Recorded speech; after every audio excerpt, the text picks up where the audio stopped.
मी विनंती करणार आहे आपल्या नायगावकर काकांना, आपल्या मिशिकिल कवितांनी खरं म्हणजे त्यांनी घरोघर ते आपल्यापर्यंत पोहोचलेले आहेत, पण नर्मविनोदी शैली आणि सामाजिक परिस्थितीवरती, राजकीय परिस्थितीवरती भाष्य करण्याची कमालीची ताकद नायगावकर काकांच्या कवितेमध्ये दिसते. मी त्यांना विनंती करतो की त्यांनी आपली कविता पेश करावी. एक उजवे डावे कविता. क्या बात आहे. का आता यांचा धागा पुढे पकडून थोडंसं 2 तुकडे आधी सादर करतो. पाण्याचे आणि लाकडाचे सनातन संगनमत. पाण्याचे आणि लाकडाचे सनातन संगनमत. लाकडाने पाण्याच्या फारसे खोलात शिरायचे नाही. लाकडाने पाण्याच्या फारसे खोलात शिरायचे नाही. पाण्यानेही लाकडाला डोईवरून अल्लद अल्लद मिरवीत न्यायचे, अल्लद अल्लद मिरवीत न्यायचे. आणि याचा दुसरा भाग. भ्रमण करता करता राजज्योतिषी, भ्रमण करता करता राजज्योतिषी एका विशिष्ट भूमीशी येऊन थबकले. एका विशिष्ट भूमीशी येऊन थबकले जिथे सर्प आणि मुंगूस सहकार्याने सावज पकडताना दिसले. सर्प आणि मुंगूस सहकार्याने सावज पकडताना दिसले. राजज्योतिषी सुलतानाला म्हणाला, ही भूमी राज्य करणे सोयीची ठरेल. ही भूमी राज्य करणे सोयीची ठरेल. क्या बात. आणि एक उजवे डावे नावाची एक कविता. कारण आता काही डाव्यांचं महत्त्व काही राहिलेलं नाही. अगदी उद्योगधंद्यांचं सुद्धा महत्त्व नाही राहिलेलं. बिल्डिंग कन्स्ट्रक्शनमधले लोक आता खासदार व्हायला मागतात. इंडस्ट्रीवाले लोक म्हणजे इंडस्ट्री चालेल की नाही, कन्स्ट्रक्शन चालेल की नाही म्हणून लोक ते आपला व्यवसाय सोडून पार्लमेंटमध्ये जाणार आहेत की काय. त्यांना पाठवणारे नेते सुद्धा आहेत ना. हो, तिकीट विक्री सुरू झाली की पक्षाचं काम केलं पाहिजे असं काही नाही. मला सुद्धा असं वाटतं की आपण खासदार पदाचा एखादा फॉर्म भरावा, तिकीट वगैरे. पण रेल्वेच्या इथे कुठे तिकीट त्याचं काही मिळतच नाही तुम्हाला सांगतो. तर ही थोडीशी उजवे आणि डावे कविता. आणि असं की कविता म्हणजे खूप अवघड असतं असं सगळे लोक असं भीती घालतात लोकांना.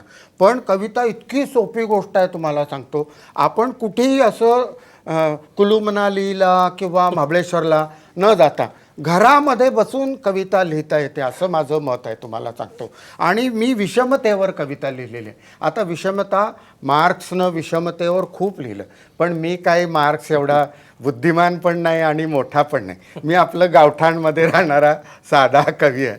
पण बघा किती कविता लिहिणं सोपं असतं. त्या भीती घालवण्यासाठी ही कविता लिहिलेली आहे बघा. आणि विषमता कशी आपल्या शरीरातच आहे त्याचं हे थोडं जरा वेळ जास्त लागेल. आपल्याकडे आज काय सुट्टीचाच दिवस आहे त्यामुळे हां म्हणजे मूड आहे.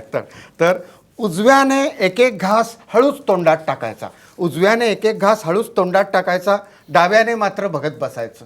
डाव्याने मात्र बघत बसायचं. पानातलं संपत आलं म्हणताना डावा हजरच. पातेल्यात डाव बुडून वाढायला, पातेल्यात डाव बुडून वाढायला. हा देखील उजव्याचाच डाव. हा देखील उजव्याचाच डाव. बहुधा वाढून झालं की डाव रिता कोरड्याने झाकणीवर पहारा देत. तरीही डावा अभिमानाने फुलायचा. निदान पाण्याचं भांड धरण्याचा मान तरी आपला. पाण्याचं भांड धरण्याचा मान तरी आपला. पण बिचाऱ्याच्या लक्षातच यायचं नाही. साधी 4 शीतं आपल्या हाती लागत नाहीत. साधी 4 भाताची शीतं आपल्या हाती लागत नाहीत. उजव्याचे होते न होते तोच. हात धुताना डावा हजर, हात धुताना डावा हजर.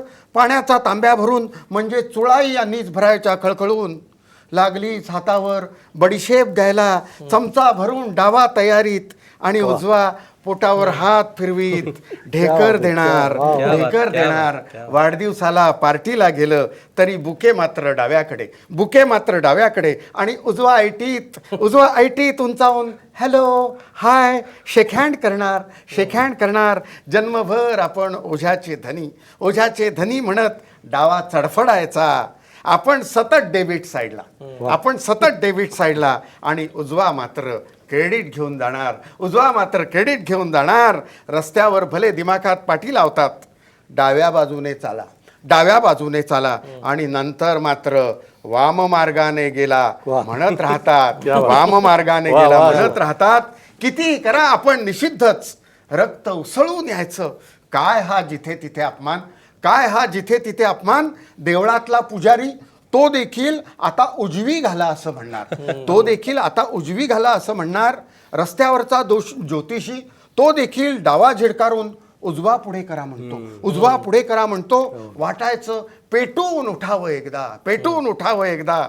निदान हृदय तर आहे ना आपल्या बाजूला, हृदय तर आहे ना आपल्या बाजूला. एक ना एक दिवस अडवून धरूया यांच्या शुद्ध रक्ताला, एक ना एक दिवस अडवून धरूया यांच्या शुद्ध रक्ताला. पण त्याला धास्ती वाटायची. करायला जायचो एक, व्हायचं भलतंच. न जाणो आपलीच बाजू लुळी पडायची, आपलीच बाजू लुळी पडायची. नको रे बाबा, निमित्त व्हायचं संपाचं आणि अखेर व्हायची टाळेबंदीत, अखेर व्हायची टाळेबंदीत. तर हे असं डाव्याच्या मनात कुणीतरी भरवून दिलंय, कुणीतरी भरवून दिलंय, काहीतरी बिनसलंय. हे कळायला उजव्याला काय वेळ लागतोय, उजव्याला काय वेळ लागतोय. तशी तो उगी उगी करत थोपटत म्हणाला, अरे हे असं युगानुयुगे चालत आलंय. तू पाटी हाती धरायचीस, आम्ही अक्षरं गिरवायची. तू पाटी हाती धरायचीस, आम्ही अक्षरं गिरवायची. तू पुस्तक हाती धरायचंस, वाचता वाचता आम्ही पाने उलटत जायचं, पाने उलटत जायचं. तू शटल चेंडू हाती धरायचास, शटल चेंडू हाती धरायचास. आम्ही रॅकेटनं बुडावर घाव घालायचा. हा खेळ असाच चालत आलाय, असाच चालत आलाय, असाच चालत राहणार. नशीब समज उजवा डाव्याला म्हणाला, निदान नमस्कार करताना, नमस्कार करताना, टाळ्या वाजवताना आम्ही तुला बरोबर घेतो, टाळ्या वाजवताना आम्ही तुला बरोबर घेतो. क्या बात आहे, क्या बात आहे. अशोक, फारच सुंदर रचना आहे. आणि कुठल्याही एका इझममध्ये आता राज्य करणं आता अशक्य झालेलं आहे. गोर्बाचोवने सुद्धा जे रशियात बदल केला होता त्या संदर्भातली एक रचना सांगतो की कलकत्त्याच्या रस्त्यावर एक मार्क्सवादी जोरजोरात ओरडत होता, उद्याचा सूर्य लाल आहे, उद्याचा चंद्र लाल आहे, उद्याचं आकाश लाल आहे. तेव्हा गांधीबाबाच्या सावलीतील बीजिंगचा रस्ता म्हणाला, जिथे हजारो विद्यार्थी मारले गेले.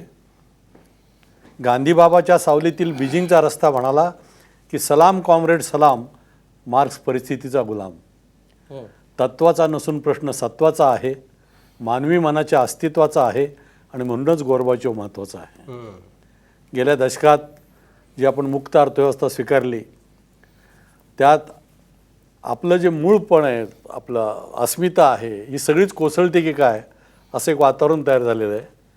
कारण कलाकार, साहित्यिक, खेळाडू प्रत्येकांना विकत घेण्याची क्षमता आता या नवीन मुक्त अर्थव्यवस्थेत आलेली आणि ही स्वप्न विकणारी अर्थव्यवस्था आपल्या दारादारात आलेली. काय बात. क्या बात. एकूण तुम्हाला सगळ्यांना हे लक्षात आलं असेल की आपल्यासोबत आता सकाळ टाईमचा आपला व्यंगचित्रकार आहे आलोक निरंतर.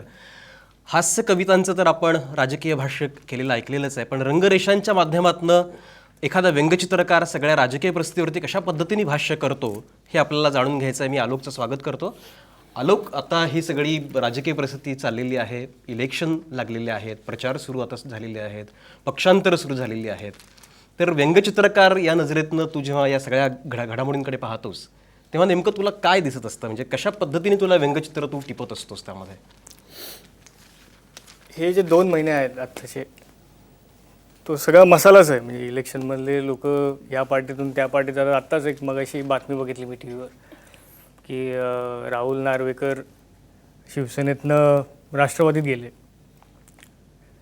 एकदम हास्यास्पद घटना आहे. मी काही महिन्यांपूर्वी त्याला टाइम्स नाव किंवा बाकीच्या सगळ्या चॅनल्सवर त्याला बघत होतो आणि शिवसेनेसाठी इतक्या त्वेषाने सगळी काही बाजू मांडणं चाललं होतं की मरोस तोपर्यंत शिवसैनिक. पण आज सगळं राष्ट्रवादीचं बघितल्यानंतर मला हसू आलं. असे अनेक प्रसंग होत असतात. आणि सकाळी उठल्यावर सगळे पेपर वाचून काय काय बातम्या आहेत त्या सगळ्या लाईन वाचताना रीडिंग बिटवीन द लाईन्ससुद्धा करावं लागतं. आणि काहीतरी त्याच्यातनं कल्पना सुचवून पुढचं काम सगळं भ्रष्ट असतं. ह्याच्यात महत्त्वाचा सगळ्यात पार्ट आहे ऑब्झर्वेशनचा. ऑब्झर्वेशन झालं पाहिजे, लोक कसे वागतात, कोणाची कशी पर्सनॅलिटी आहे, त्याचा प्रसंग काय चालला आहे, त्यानुसार ते सगळं व्यंगचित्र. याच्यामध्ये एक तर 3 बाजू आहेत. एक तर तुमचं जनरल नॉलेज चांगलं पाहिजे, दुसरं तुम्हाला चित्र चांगलं काढता आलं पाहिजे आणि सेन्स ऑफ ह्युमर पाहिजे. हे तिन्हीचं चांगलं मिश्रण झालं की एक चांगलं व्यंगचित्र तयार होतं. याच आत्ताच्या घटनेचं तू कशा पद्धतीने व्यंगचित्र तयार करशील, काही दाखवता येईल प्रात्यक्षिक? ह्याच्यापेक्षाही आता सध्या जी चालू घडामोडीमध्ये चाललं आहे की वाराणसीतनं मोदी इलेक्शन लढवणारे असं पक्क झालं आहे आणि केजरीवाल असं म्हटलेत की मी जनतेला जाऊन विचारणार आहे. ते सगळं जनतेला विचारून करतात. ते लग्न त्यासाठीच करणार आहेत ना. आणि एकंदर आज त्याच्यावरनं एक कल्पना सुचली होती, तर ती मी थोडक्यात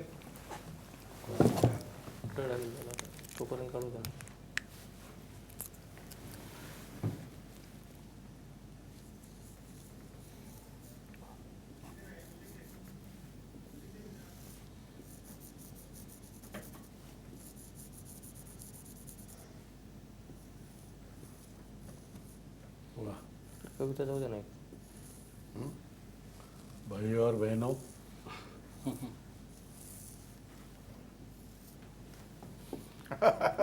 क्या बात.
केजरीवाल काढतो.